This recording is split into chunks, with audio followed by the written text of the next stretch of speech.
And we are live. Folks, in a world where oftentimes reality can be darker than fiction, there are some stories that we come across that leave us breathless, questioning the very essence of human nature. And today we embark on a journey that takes us into the depths of one such enigma. We're going to be talking about Taylor Schabusiness. Let's get started. Whatever you might be going through and wherever you might be, this is Omar Serrano with the Tilted Lawyer Podcast. I'm here to take your mind off of things. Yes, I'm an attorney. No, I'm not giving you legal advice. We're going to sit and talk like people, as these are the candid thoughts of one practicing attorney, and it's after hours. So have a seat, feel free to have a drink, and join me. Let's get started.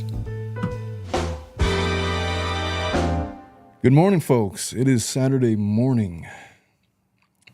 I haven't recorded an episode on a Saturday morning before, but my schedule did not allow me to record during the work week. I had a couple trials this week, and I got a couple trials next week too. I've been a very, very busy man, but in the context of all of this, we came across the Taylor Schabusiness trial.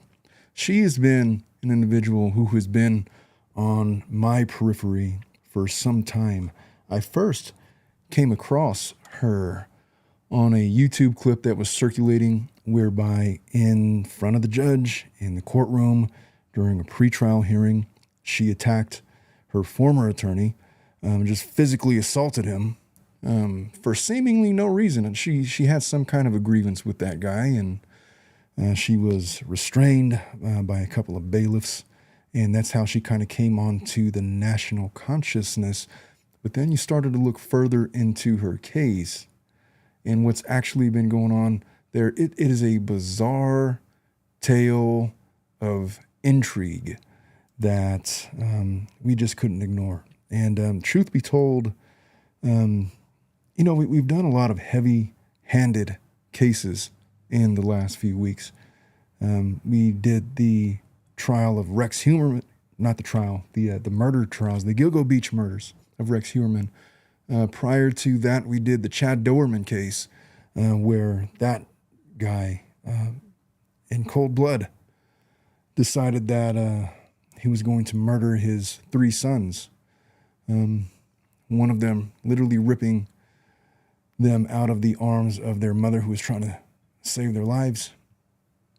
It's been a lot of weighty episodes, and this one is really no short of that. And as attorneys, we get to the point sometimes when we're dealing with these cases, and really, I listen to a lot of these true crime podcasts that I come across, and I do listen to some, but if you listen to them long enough, it's like, what are we doing talking about this stuff?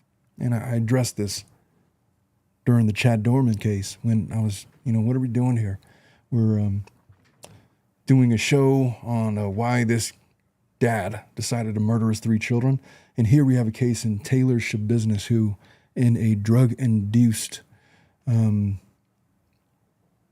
fit of rage, in the midst of having sex with her partner, decided to strangle him to death, dismember his body, decapitate him.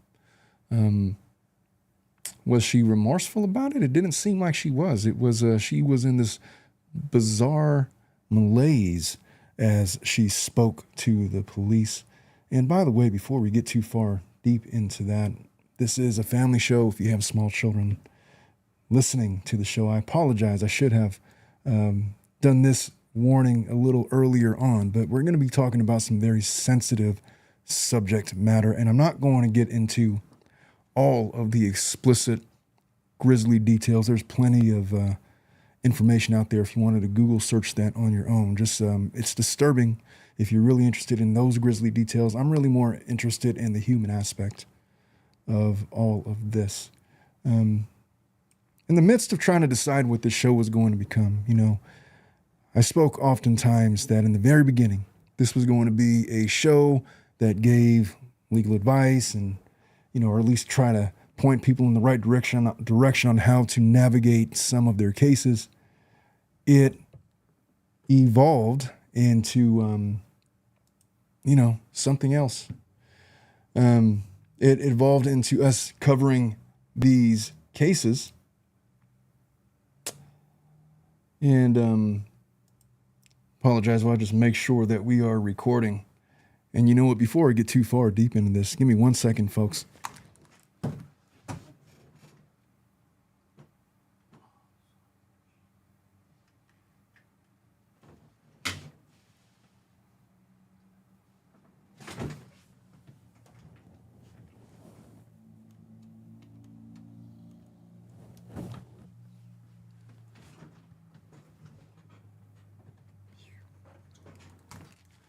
My apologies. I just had to make sure that we were recording on all of our various recording platforms, and yet we are. Let's start talking about Miss Taylor Schabusiness. Who was she? We know about some of the salacious details because she was the subject of a national trial where the nation, they televised her trial on Law and Crime on various other platforms.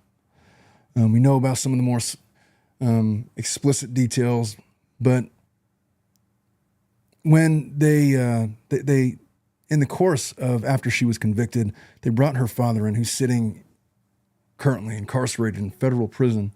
We'll talk about that a little bit, but he started to describe some of her childhood, what she endured, and some of his regrets as a father, some of the challenges that Taylor had to endure as a youth.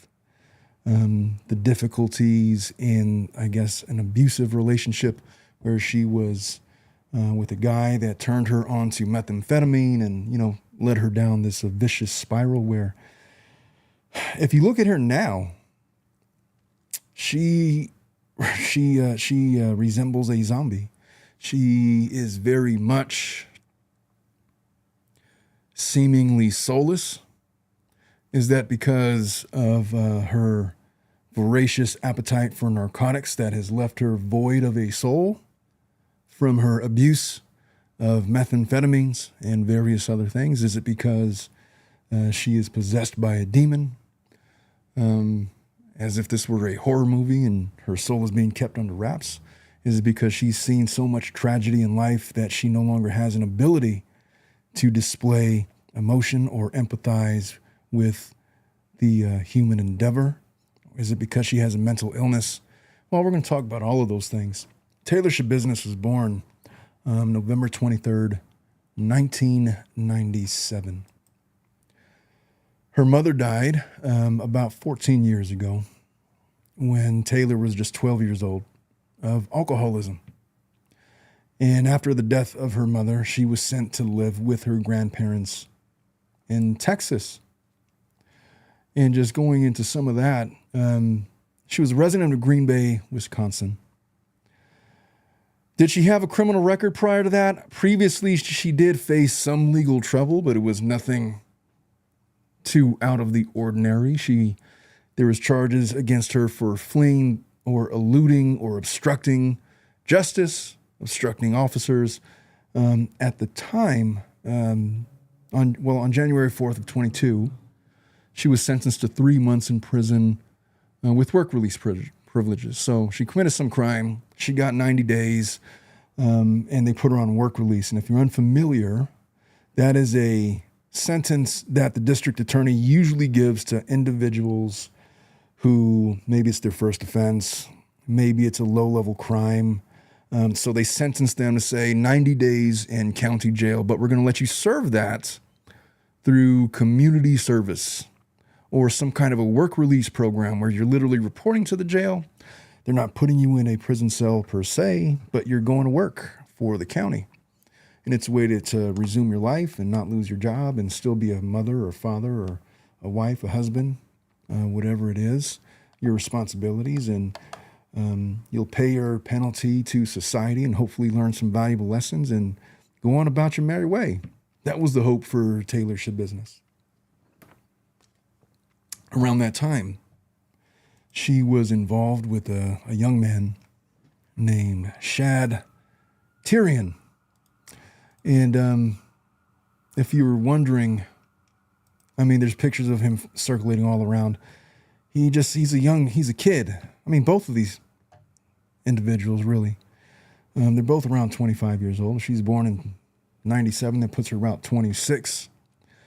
But this young man was, if you could remember 25, I think 25 was my favorite age of all the years that I've been alive. I'm 42 now, but 25, I felt like I was in my physical peak.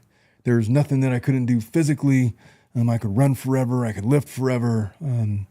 You're still on the cusp of your youthful appearance going into adulthood. It's, somewhere between 25 and 32, we peak. My favorite age in life, at least physically, maybe not so much mentally, but was 25 years old. And these pair were engaged in their romantic relationship.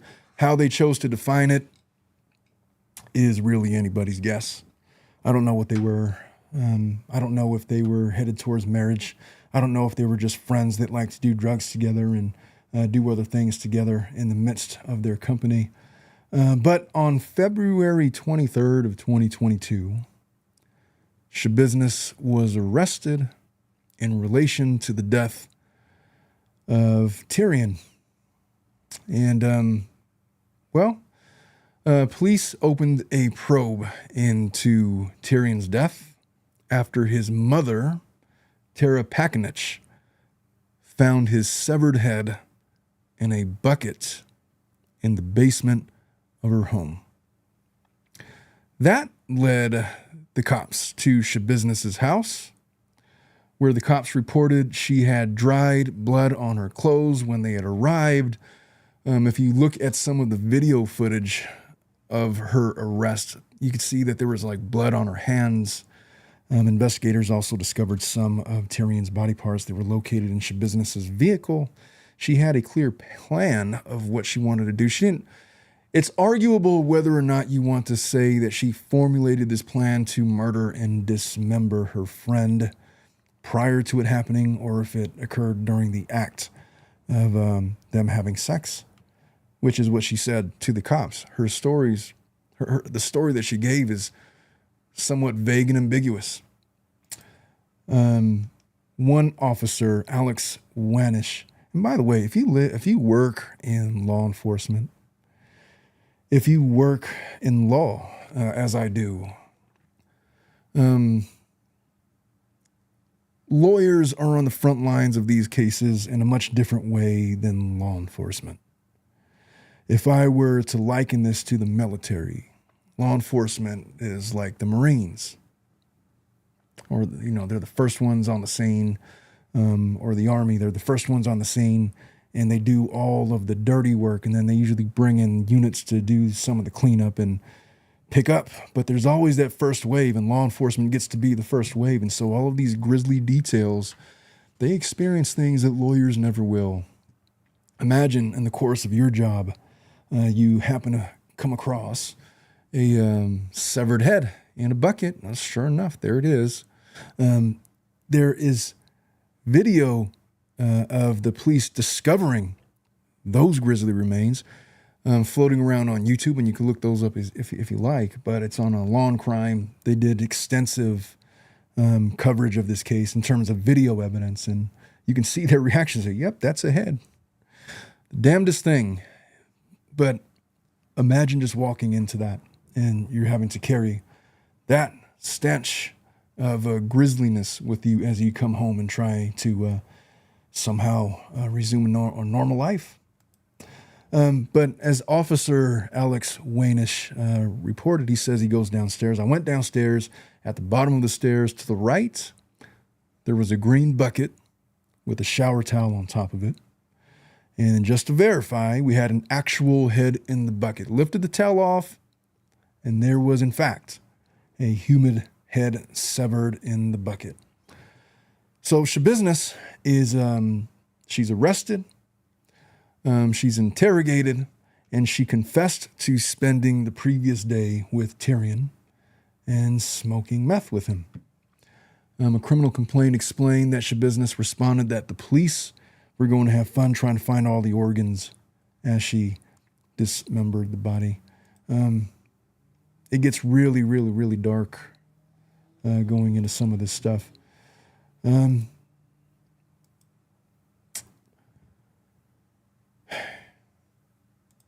me. Let me just make sure I didn't lose anything. Okay, we're good. As they are interrogating Schabusiness, she stated that all of the body parts should be in the basement. Further, she stated that there should be a foot or a leg in the minivan. The detective Graff asked Schabusiness what she did with the head, and Schabusiness stated she had put Tyrion's head in a black bucket and put a blanket over it. The complaint further observed Schabusiness stated that she and the victim were smoking. She referred to it as the bitch. And Detective Graff is like, when the hell is that? And he was able to clarify with Schabusiness that he believed she was referring to meth. I'm not familiar with that term, but that's literally what she said. And there's interrogation video out there of exactly what happened. Schabusiness stated that the victim had a chain that he had put around his neck. Schabusiness stated that the victim, they were getting into sexual intercourse. That strangulation was part of a sex act that they were wanting to perform. She stated that she and the victim had used strangulation during sex in the past, and this was just another instance of that. And then at some point, she decided that she liked the reaction of him in pain, and just rather than stopping, she just kept going. And then she described the way that he looked, his mannerisms, his facial expressions, and how she was getting excited and or aroused. And she just kept on going until she choked the life right out of him. On July 26, 2023, a Brown County jury found her guilty on all charges. Within about a half hour of return of verdict, there really was not much of a defense put up. I mean, they're trying to they tried to use an insanity defense because, I mean, she confessed to the crimes. And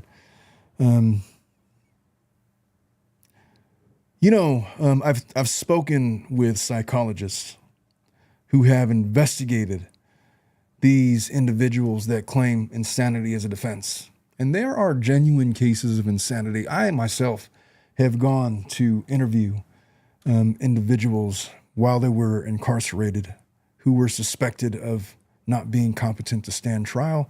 And it's always, sometimes it's obvious that they're faking it. Sometimes it's hard to say it's obvious, but it sure does appear that they are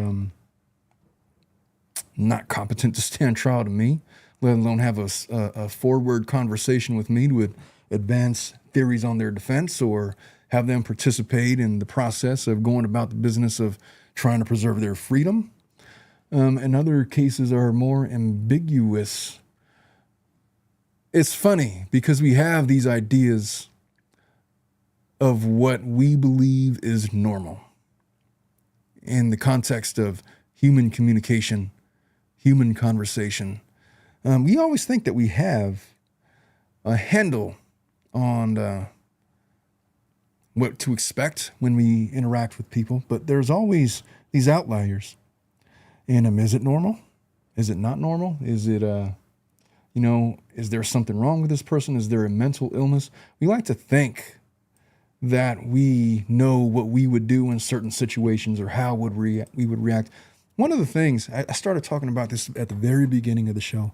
I watched some of these true crime podcasts from individuals that are not on the front lines, the same as law enforcement, the same as attorneys. And they simply just feed on the stories. They feed on the salaciousness of the details. And you hear them make statements such like, I don't know, the fact that she did this or that is absolutely mind-blowing. Or I could understand that she did this, this, and that, but I would have done X, Y, and Z. It's like, would you have really? I mean, Jesus. It's like you watch a MMA fights, or you watch a boxing fights, or these big fights with people that have never stepped in the ring or stepped on the wrestling mat or stepped on been confronted or actually been in a real fight or been punched in the face before or been choked to the point where they're about to lose consciousness and they have to stay conscious for just another 10 seconds to make it into round 2. And they say, oh, he should have just done this, this, or that. Or, oh, why didn't he block? Probably because he just got popped in the temple and he doesn't have his legs under him, and he's a little weary of if he goes for this block that he's going to get attacked on this other end, or he's going to get a kick to the thigh, or he's going to get a liver shot or something. There's all kinds of things going on that we don't understand.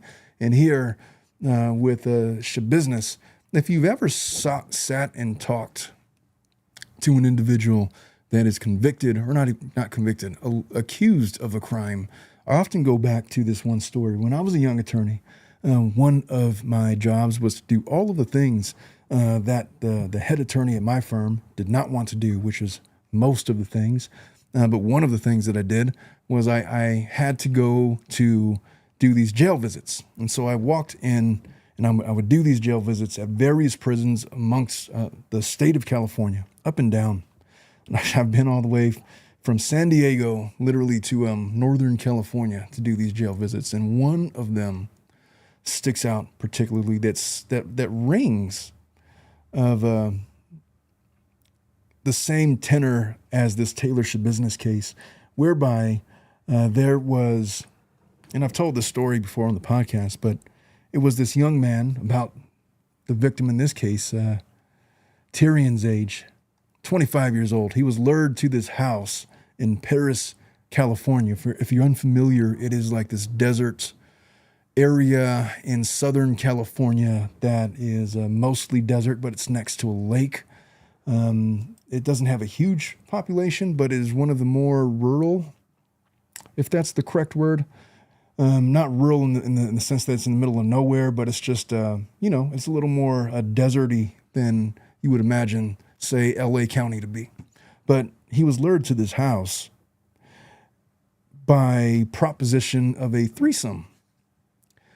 He was going to have a threesome with this 19-year-old girl that was staying with this lady that was in her mid-30s. I don't recall if he had a relationship with the lady in her mid-30s or the 19-year-old, but I know that the 19-year-old happened to be a runaway. And I say runaway loosely because she was technically an adult, but she had been on the streets for a number of years. She was taken in by this family who just happened to engage in satanic rituals. But they gave her food and shelter, and she was impressionable. I never got the opportunity to talk to that young lady, but she was lured in by this group. So they lure in this young man. He's 25 years old, and they promise him all, the world. And when he gets there, he is brutally and savagely attacked and murdered by 2 men that were associated with these women who were lying in wait. As soon as he walked into the door, they took 2 aluminum baseball bats and proceeded to obliterate his skull. The crime scene photos were horrific. There was blood on the ceilings. There was blood in the kitchen, of course, and, seeping into the carpets, on the couch, all over the walls. It was a massacre.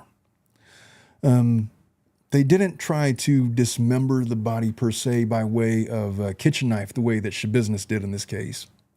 Rather, they tried to incinerate the body outside a barbecue pit that they had. They tried to burn the body. and it didn't really work out because that's not really how cremation works. The way that the body was discovered is, of course, they burned off all the flesh, but, there was the bones and fragments of body remained biological material.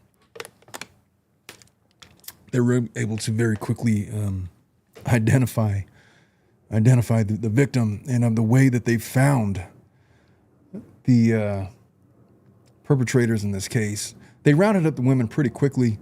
The gentleman, one of the two, and the one that I had interviewed in prison, went to, he stole the guy's car, the victim's car, and then he tried to sell it. And that's how they were able to locate this guy pretty quickly, a couple days after, and he was in jail. I went to talk to the guy, and before I got there, I was just going through all of the evidence because I have to know what the evidence was, what they had against this guy. He'd already been charged. So we're beyond the arrest phase, which is when I mostly talk to prospective defense clients. In this case, he'd been in charge and he'd been in jail for about a couple of weeks. And so we'd had opportunity to get at least most of the evidence that the DA had already. And a lot of it was these photographs and, some of the crime scene photos. But I went through some of this guy's, by this guy, I mean the victim, his cell phone photos. So they went through the entire cell phone, and you could kind of see the history of his relationship with this woman and how he got lured in. He was talking to like 7 or 8 different women. He was on all these dating profiles, and he was sending pictures of himself and receiving pictures back from these people. And so he was very much of that mindset. It was heartbreaking because you go through these photos and you see he's also a dad. There's lots of pictures of his daughter, who's probably I want to say that she was maybe 3 or 4 years old at the time. Family photos. He's just a young kid. And he gets lured in by this foolishness. And he got caught up in a trap.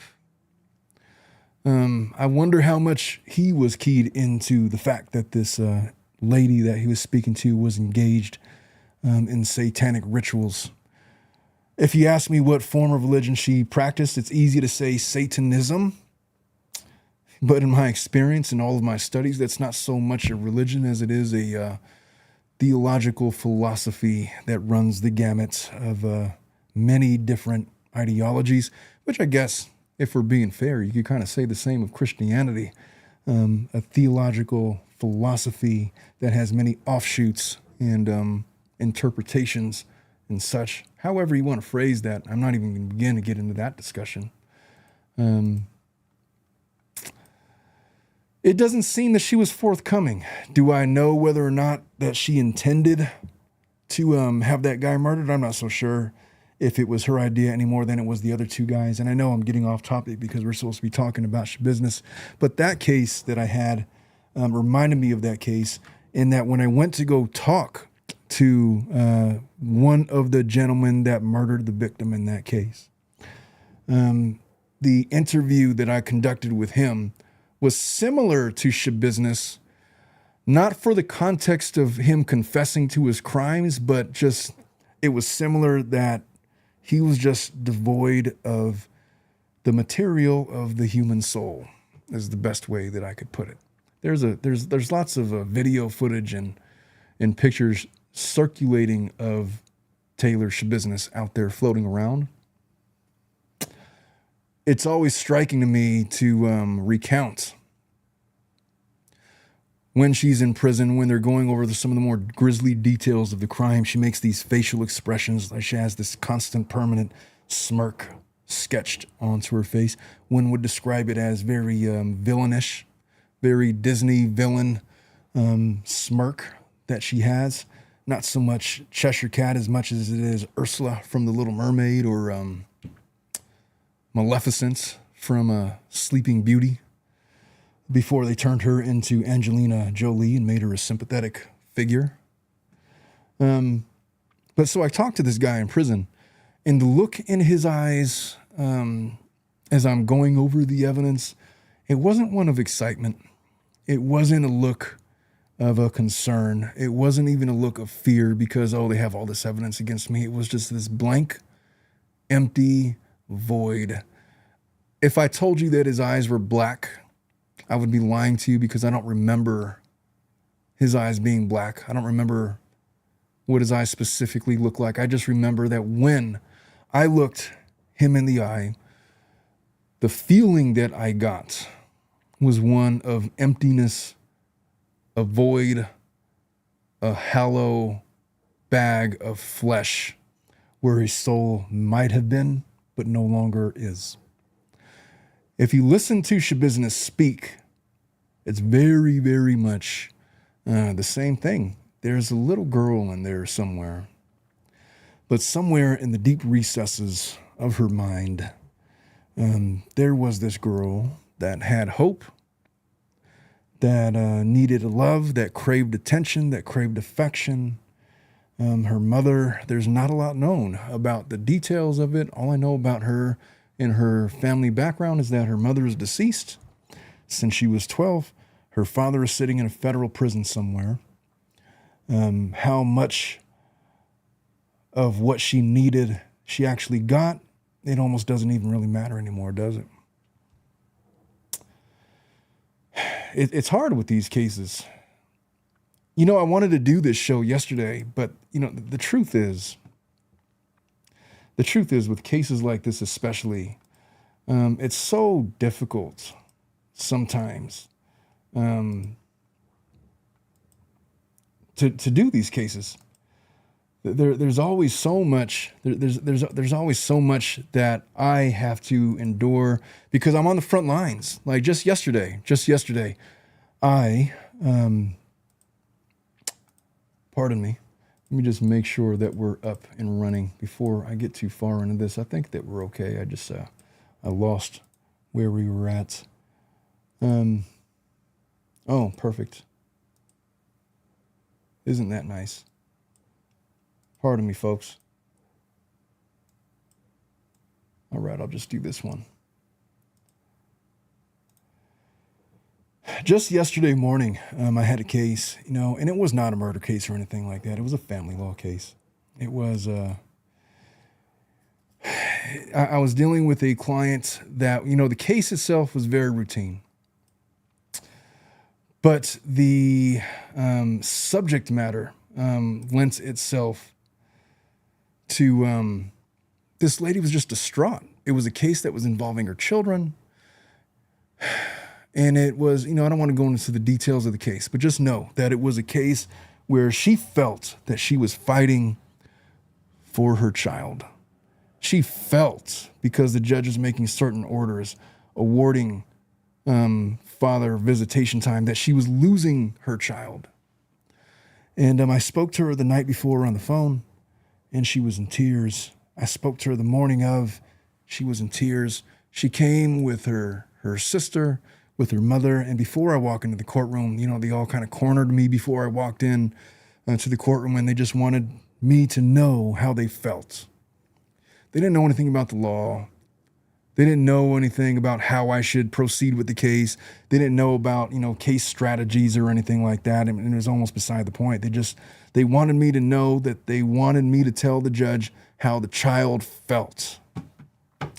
And I tried my best in the most empathetic way that I could to explain to them that the law requires that we have that discussion. I promise you I'm going to focus on these things. But to them, they don't know any of that. And I have to worry about that as one factor amongst many that the courts are going to consider. And we're hashing this out in open court. And they don't understand why I'm saying things that I'm saying, why the judge is saying the things that he's saying. It's always very traumatic.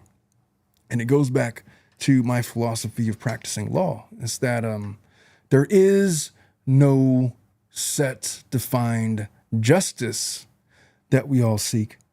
And why are we so infatuated with these true crime cases? Because, you know, we look at some of these cases and it's so easy. And how you doing, Jeff Sturm, from the East Coast? It's so easy to look at some of these cases and say that, yes, that is good and that is evil. But what if the lines are blurred? If you look into the prism of justice and you see it from all angles, every single time that I've ever walked into a courtroom, there's always somebody opposed. I'm always opposed by somebody, the opposing party, the opposing attorney, whatever it is, whoever it is that is for the other side that I'm representing. When I walk into the courtroom, I never walk in there with the intention to not seek justice. I try to go in there to do the right thing, but everybody has their own version of what right and wrong is. And they use that as the basis to decide whether or not they believe that I'm the good guy or a bad guy. And, they make certain decisions, and it is what it is. In this case, Taylor Schabusiness had a defense attorney. And the details of the case that he's presented is, here's this lady that had this drug-induced sexual escapade with this young man. And in the process of all of that, she decided that she was having such a good time of choking this guy with the chain that she had, or whatever it is that she used, that she decided to just continue. And she continued to the point where she strangled him until he was dead. And she wasn't done there. And mind you, this is not alleged. This is stuff that she had already admitted to the police. Never mind all of that. She takes a kitchen knife, not a chainsaw, not a hacksaw, not anything like that. She takes a kitchen knife and proceeds to dismember the body. She continues to sexually assault the corpse long after the body's been dead. And as she says, play with the body after it's been decapitated. She cuddled with it for a period of time. This is your client. This is your client. How do you proceed as a defense attorney? How do you walk into a courtroom and represent such an individual who is so obviously in the wrong, according to the general observers that are looking on this case? It's difficult. There's prosecutors, there's defense attorneys, and she had one defense attorney. That guy was doing his absolute best, trying to represent the best interest of Taylor Schabusiness. He's probably really put off by the fact that of the crimes that she already admitted to doing. Taylor Schabusiness, I'd imagine, was probably not the easiest client to deal with. And in the middle of a court hearing, she attacks her criminal defense lawyer until she's apprehended by a couple of bailiffs, and they escorted her away. And obviously, she got a different attorney after that. But the one that she had at trial, the facial expressions that I got when he was representing her was one of, she did this terrible thing, but I have to represent her because she's not of sound mind. I don't believe that she's of sound mind. He's trying to make these arguments, which is really the only thing that he could have really argued. She's not guilty by reason of insanity. Well, that is over. So now they're at the sentencing phase. They're still trying to talk about whether or not they're going to, how they're going to sentence her. Let's talk about the legal proceedings before I get too far off track. And I apologize, everybody. I know that I've kind of delved off the carved out path for this case so far, but it's just been a hell of a week. There's so many parallels I have to this in some of my actual cases. It just ties right in. But as far as the legal proceedings in 2022 after the arrest, so she admitted to spending time with Shad. They were smoking meth. She dismembers his body, confessed to the crime. She claims that she blacked out during the act, admitted to smoking meth.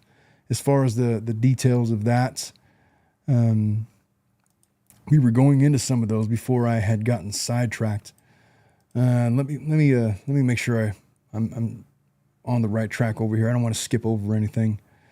At any rate, they charge her with first-degree intentional homicide, mutilating a corpse, third-degree sexual assault, in Tyrion's death. She is facing life in prison. A conviction. She's going to get life in prison. There's not really anything that's going to save her from that sentence. They talked about her minor criminal record that she had before. So when they picked her up, the victim's mother tells police how they find Shad's head. She said that she and her friend, they got some drugs, went to Eastman Avenue apartment, according to the criminal complaint, all three of them were smoking marijuana. And then they didn't stop with that. They proceeded to smoke methamphetamine. Her roommate leaves.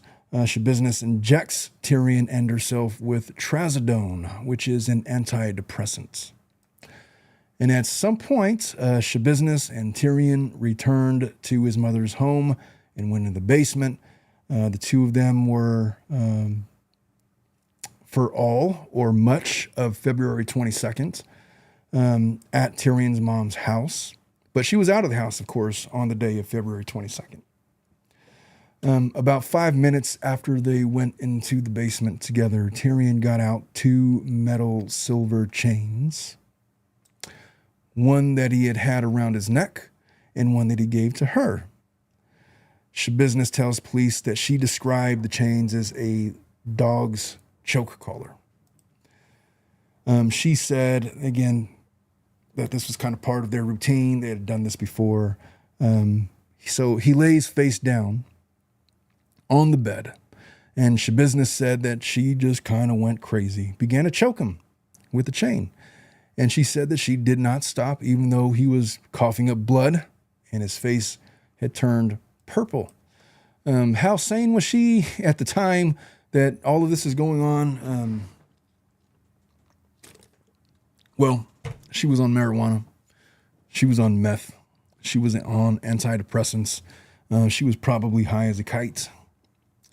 But the guy's coughing up blood. She knew that what he was doing, he was face down. It's hard to imagine why he couldn't flip over. He must have been in such a position where he just didn't have the ability to fight back, or maybe he did. I don't know. Maybe she's just a really strong woman and he wasn't. You know, their prospective strength levels were not to a point where he could overpower her. I don't know. But he's lying face down. He's choking up blood, coughing up blood, rather. His face is turning purple. And then she tells Green Bay Police Detective David Graff that, yeah, I liked it, which he believed meant the strangulation. Schabusiness said that she continued to choke him until he stopped breathing. And then what happens next? Well, Schabusiness told police that she first played with the victim's body for like 2 or 3 hours. Her words. Like 2 or 3 hours. And that's where we're getting the sexual assault charge. It's essentially sexual assault of a corpse. Then she used knives from the kitchen to decapitate and dismember Thyrion. I saw pictures of those knives. I'm not going to show them here on the show. But they were basically steak knives. Her plan was to take all of the body parts with her, but she says she got lazy and she just didn't. Some body parts were discovered in the van and some were in the basement, placed in plastic shopping bags, a cardboard box, a plastic bucket, and a plastic storage container. This is according to the criminal complaints. So how was the body discovered? Well, Tyrion's mom said that she woke up by a storm door slamming between 2:30 and 3 a.m. on February 23rd. She says that she heard a vehicle. She got up. She saw a light in the basement. She went down there where she discovered a bucket with her son's head in it. What her reaction to that was is anybody's guess, but just imagine the worst. Where was Taylor at this point? Well, at some point she had left the house. The criminal complaint was not really specific as to when that happened. Schabusiness was picked up that morning. There's not really a time listed, but it's not all that important. But she was arrested at her home on Eastman Avenue on the east side. It was an apartment building. When she was arrested, it was dark, so it was either the early morning hours or sometime in the evening. But they handcuffed her. There was really nothing of consequence that she said. There's not really much facial expression from her. It was just an arrest. She had blood on her clothes. She had dried up blood on her hands. She was probably coming down from whatever high that she was on. That was it. A police detective said in the criminal complaint that Schabusiness now lives with a roommate, and her home address was listed as Moraine Way in a neighborhood of condominiums on the city's west side. So did Schabusiness explain why Thyrion was killed? No. Or sort of. Maybe. Interestingly, she says that she didn't, that he was her friend. She didn't really want him to die, but she enjoyed it. She was asked by Detective Graff what happened, why did she kill him? And she says, that's a good question, sir. Because she claimed to have blacked out in the process of choking Thyrion. And by the way, it's oftentimes when you hear people's defenses to these kinds of crimes. I don't know what happened. I must have blacked out. That's not really a real thing. You don't just black out. One does not just black out like you're drunk. And you're just, by means of that, you just forget everything that happened. That's not really a real scientifically documented thing. It is in very rare cases, but that usually involves extreme psychosis.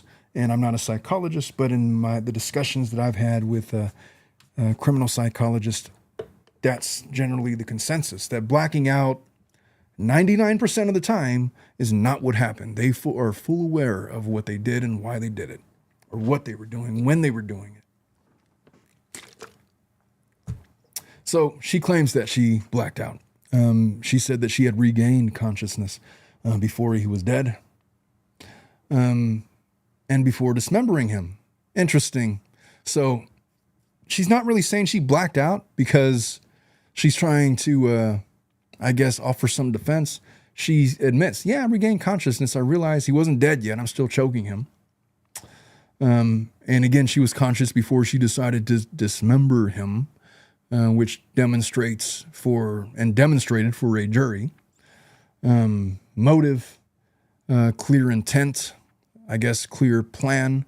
And we could talk a little about that. Some people ask, well, if it wasn't planned, if this is just something that happened heat of the moment, why isn't this just second-degree murder? Isn't second-degree murder supposed to be essentially that? You just, didn't plan it, but it just happened because, whatever. Not exactly.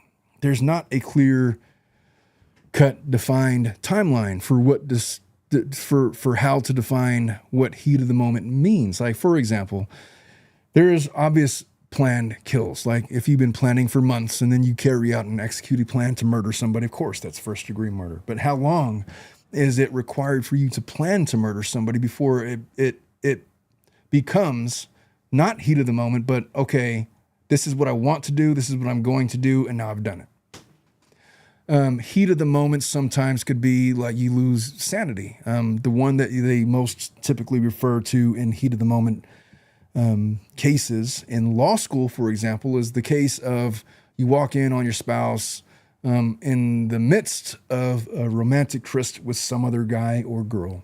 Well, in that moment, it's the Shawshank Redemption. You go and you get a gun and then you execute them both.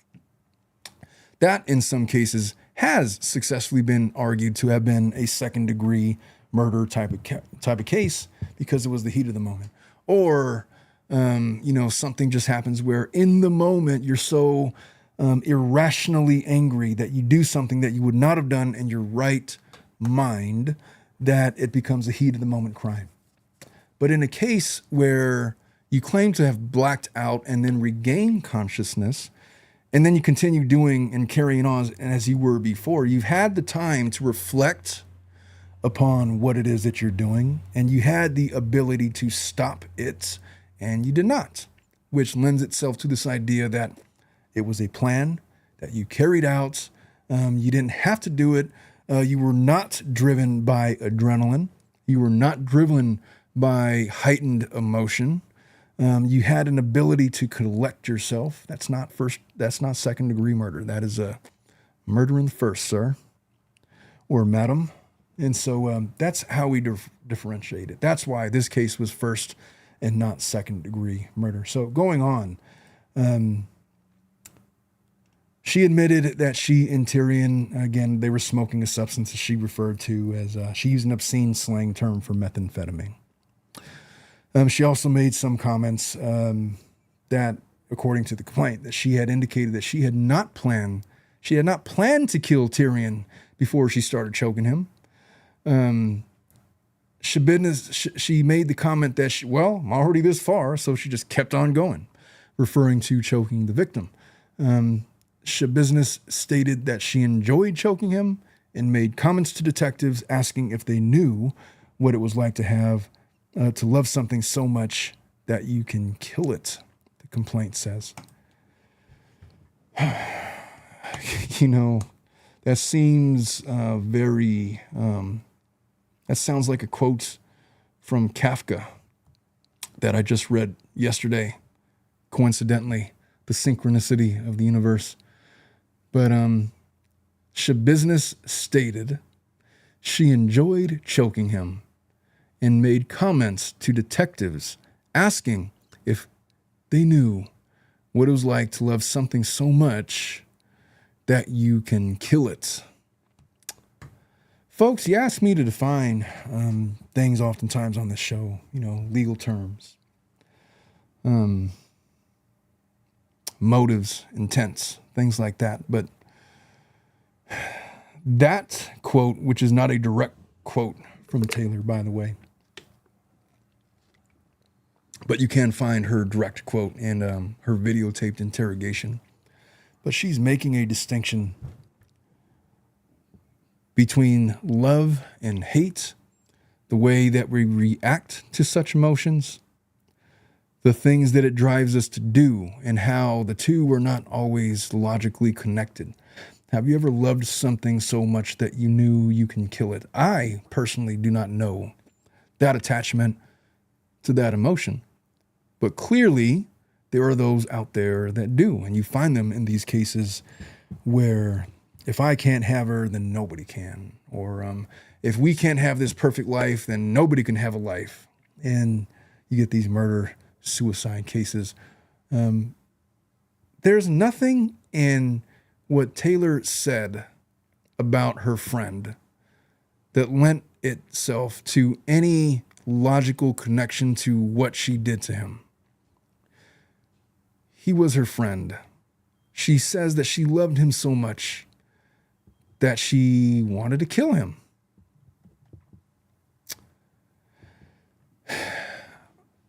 I'm not sure how to process that emotion or that description of that emotion or that attachment to that emotion, that specific action.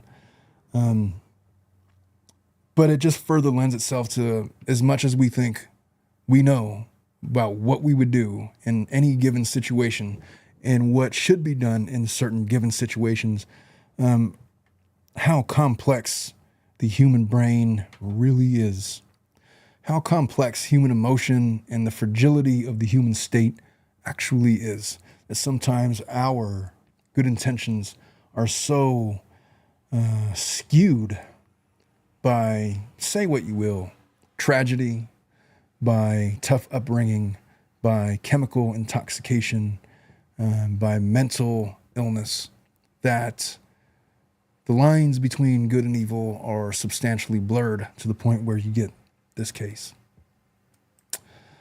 So she was arrested. They set a $2 million bail for him, and the criminal case ensued.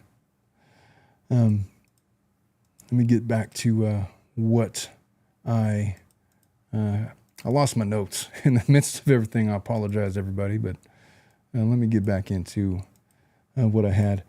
So on July 26th, we had a whole trial. Long story short, she was convicted of first-degree intentional homicide, mutilating corpse, and third-degree sexual assault, which is essentially mutilating a corpse. On July 27th, the very next day, just a couple of days ago, the jury was tasked with the job of deciding whether Taylor is not guilty by mental disease or defect, they, of course, rejected that. The plea of insanity was rejected, with the court finding her competent for trial. Therefore, they scheduled a sentencing hearing on September 26th of 2023 in the state of Wisconsin. We haven't been here in Wisconsin since the Darrell Brooks trial. I missed you guys. But September 26th, she's to be sentenced. In the state of Wisconsin, first-degree intentional homicide carries life sentence, of course, while mutilating a corpse is a felony punishable by up to $25,000 fine, 12 years and 6 months in prison. It doesn't really matter. The murder charge is going to control that. They could run those concurrent or consecutive. She's going to be in there for the rest of her life. It should be noted that Taylor has been receiving mental health treatment since the 7th grade. And this is kind of the stuff that the defense attorneys get to hear, and that they kind of did try to present this at trial. But let's get into some of that a little bit.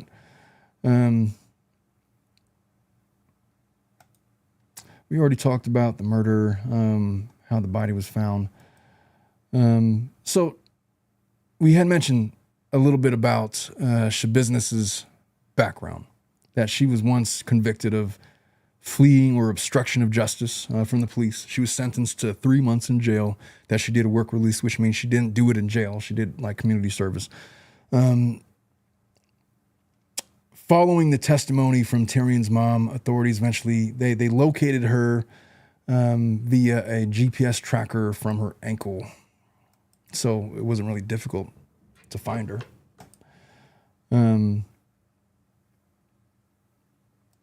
Last year, a physician that was appointed by the court found that she was able to stand trial.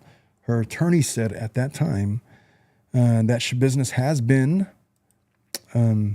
diagnosed as bipolar in the past, and that she had been getting mental health treatment since she was in the 7th grade. 7th grade, that's roughly, how old is that? That's about 12 years old. 12 years old. And by the way, it's not all that uncommon to get mental health treatment, if that's what you want to call it, but children, especially that age, are in therapy all the time for, regardless of whether or not they have mental illness. So it's not fantastical to me to consider the fact that she's been treated for mental health since the 7th grade. That to me does not mean an actual diagnosis, but that is significant. And around 12 years old, remind you that that's about the age of when her mother died from alcoholism. The judge ruled in March that she was competent. That wasn't really the issue. They had noted that in February that Schabusiness had previously attacked her attorney, not the one that she has now, but a previous attorney, during court before a deputy was able to wrestle her to the floor. Schabusiness's current attorney, he then filed a motion to exclude evidence of searches that Schabusiness made before her murder, including Jeffrey Dahmer walking into court all sexy was one of her searches, and Jeffrey Dahmer's butt. She was infatuated with Jeffrey Dahmer. There's another picture floating around her where she takes a selfie with a picture of Jeffrey Dahmer in the background. That's kind of the first time I've ever heard that adjective associated with Jeffrey Dahmer. But there you go. I guess you live long enough, huh? The judge did rule, however, that the evidence was going to be admitted, but no mention should be made for her searches for Satanism.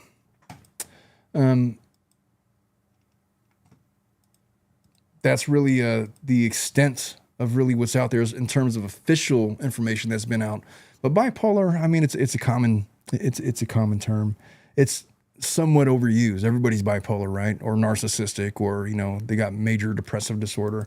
So it's hard to say with any degree of certainty what all that even means with respect to her ability to process information, form thoughts, her creativity, her interactions with the world. But her defense attorney had to say something. That's what he said. As far as her ties and her searches to Satanism,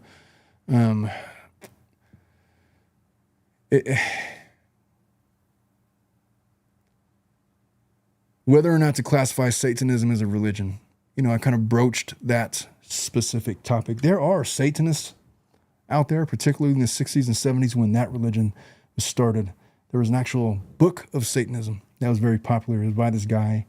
He was mostly full of it, but he started a cult following and tried to turn Satanism into a bona fide religion that would be protected by, the First Amendment, right to practice religion and have your own religious beliefs.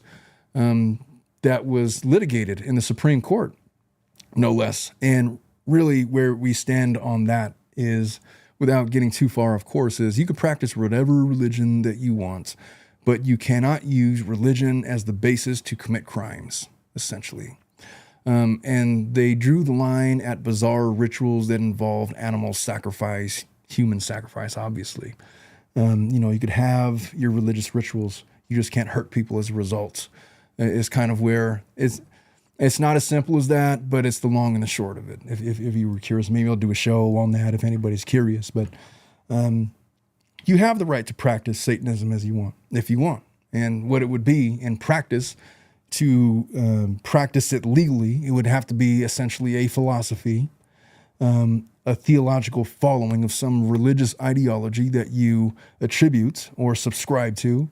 But you're not allowed to murder people or harm people in that way. So in my experience, the people that I have confronted or encountered who are practitioners of Satanism all seem to have a common trait, and one of them is bipolarism. One of the defining characteristics is they all claim to not be competent to stand trial, or not even declared so much by themselves, but just declared by more or less their conduct, where defense attorneys and judges have asked the question whether or not this person is nuts because, there's something off kilter here. And then we have psychologists come in and make their evaluations and put them on medications in some cases, or in some cases say, no, they're perfectly fine. In some cases, you always get those cases where people are malingering symptoms to try to bolster their claims that they're not competent to stand trial, to try to delay the inevitable. But that is what that is. So Taylor Schabusiness, the court case has brought clearly some disturbing details into different aspects of, not really her life. I mean, her life, nobody cared about her before she did these crimes. People are they're interested in her now because of what has happened. Whether or not that's right or wrong, I'm not to judge. I am, however, confronted with the idea of, I'll tell you, I wanted to do this show yesterday, but folks, I am tired. I am tired. And, my cases in real life, they get heavy sometimes. And sometimes when I'm dealing with these cases in real life and I'm researching these other cases that I'm not involved in, it's just my mindset is not a good one for doing a case like this. And I want to bring you guys good content. I want to do my best to make sure that, I'm not shortchanging you guys that are so invested in the show. But yesterday I just couldn't. I wanted to start the show. I had all this prepped, but I just couldn't. And a lot of it was just the emotional toll that my real life cases take on me. And then I'm doing some research and I'm seeing these other true crime YouTubers out there that are doing stuff and they're not involved in law enforcement. They're doing this stuff for content. I'm not going to knock them, obviously, because I have a YouTube channel. It's not that I'm saying that they're doing anything wrong. But it's like Charles Borowski, the famous writer, was not a good person in life, but he was one hell of a writer. And one of the things that he always said was that he he gauges the effectiveness of a writer and really a communicator. You could extend that to communication. You could extend that into speech. You could extend that into YouTube comments or content, if you will. But the measure is in the weight of the words. And so often I was coming across this content that was basically saying, I can't even imagine. And, these conclusory statements like the fact of that this mother would come across this bucket with her son's head on it is completely heartbreaking, and just leave it at that, without any context, without any weight, without any experience, without any empathy for the victims. It's like this feigned empathy for the victims that it was in the moment, it was sickening. And you know what? I like that YouTuber. I'm not going to name her because I like her and I like her show and I like her content, and she might not even have been intentionally doing it, but it just got me into this mindset. It's like, what are we doing here? Like, what are we doing? Why do we do this? And, I get into my moods, and it goes in, I have to, I make sense in it this way, that I want to make sure that I'm not stumbling over my words here, but basically justice. I talk about it as a prism. You look through the prism of justice, and there are an infinite amount of angles and arrays that you could cling on to, and they all try to lead to a singular focus. This definition of justice. Everybody has their own ideas. Everybody loves to judge people. Everybody loves to jump on these bandwagons and, oh, wow, this person is so terrible. I made comments about, we did the Maya Kowalski case a few weeks back. I took a lot of heat because I was deemed by some individuals as not being sympathetic enough to Beata Kowalski, a lady who I had largely championed her behavior and the fact that she was trying so hard to protect her children, and she was, beating down the doors of the hospital and CPS and fighting the good fight and doing all of these positive things. And then at the end of all of it, she ended up ending her life because a judge told her that she couldn't give her daughter a hug after she had requested it. The judge denies that request, and 24 hours later, she decided to end her life.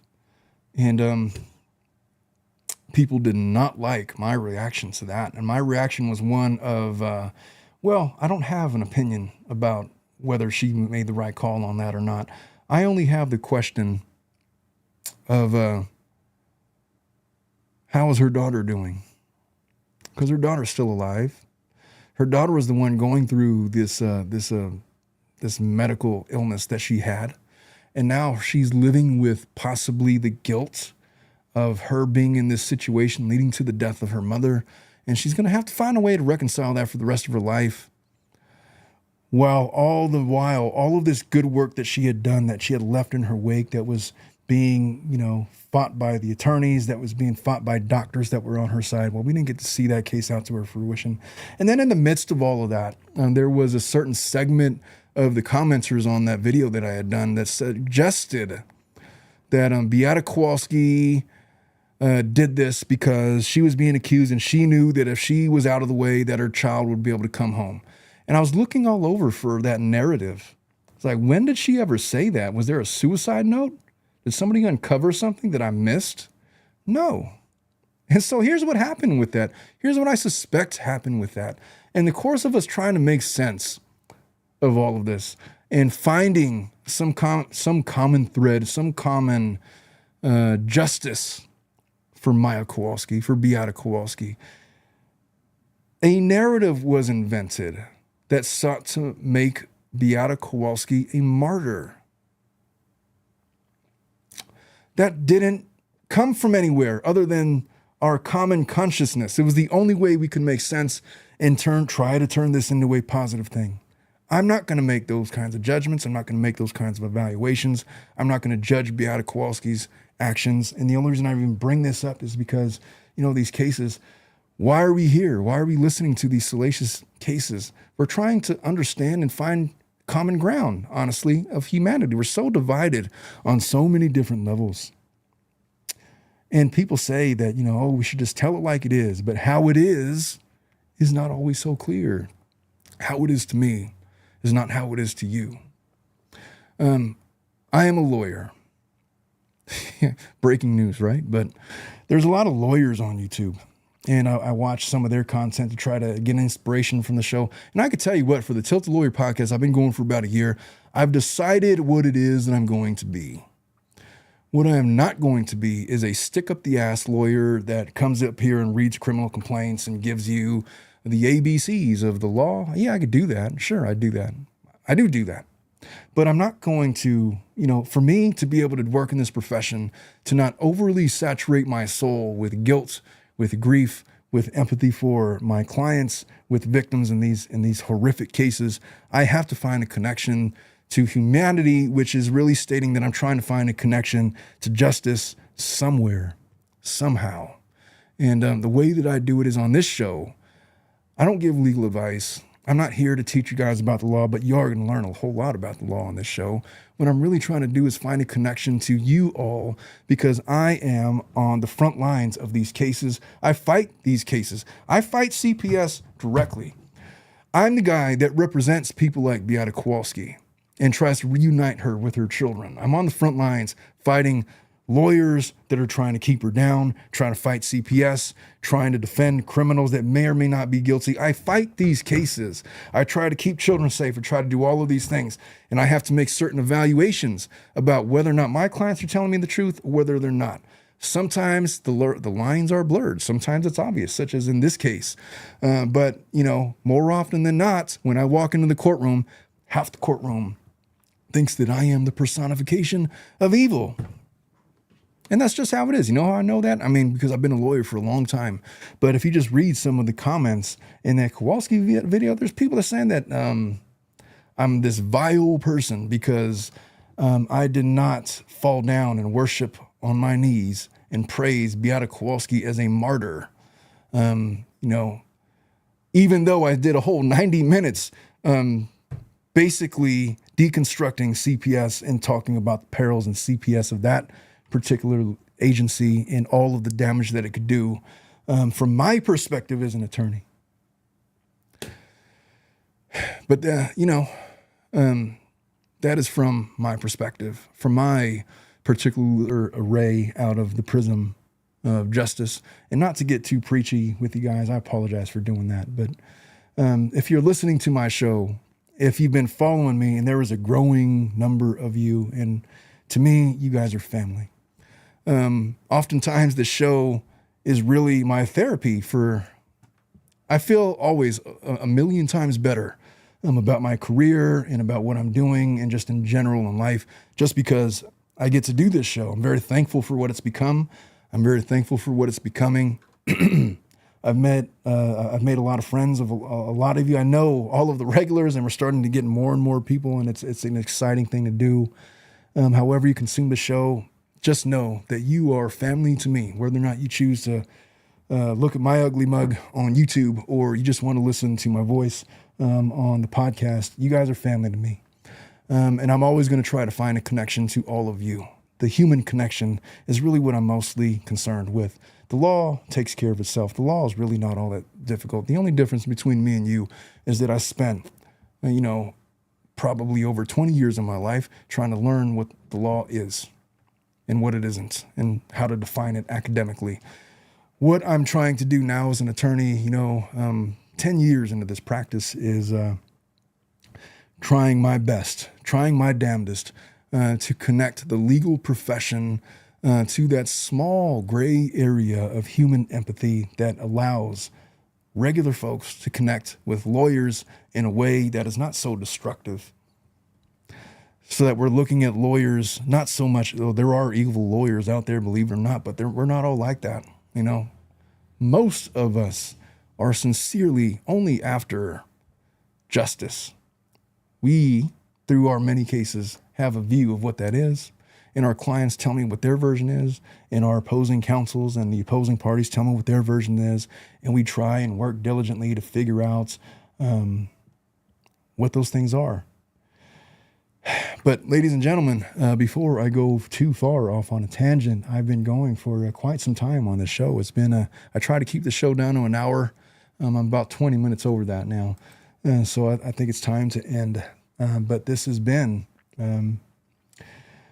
hey, family court is like shaking the dice. You guys were commenting at me. I apologize. I didn't see.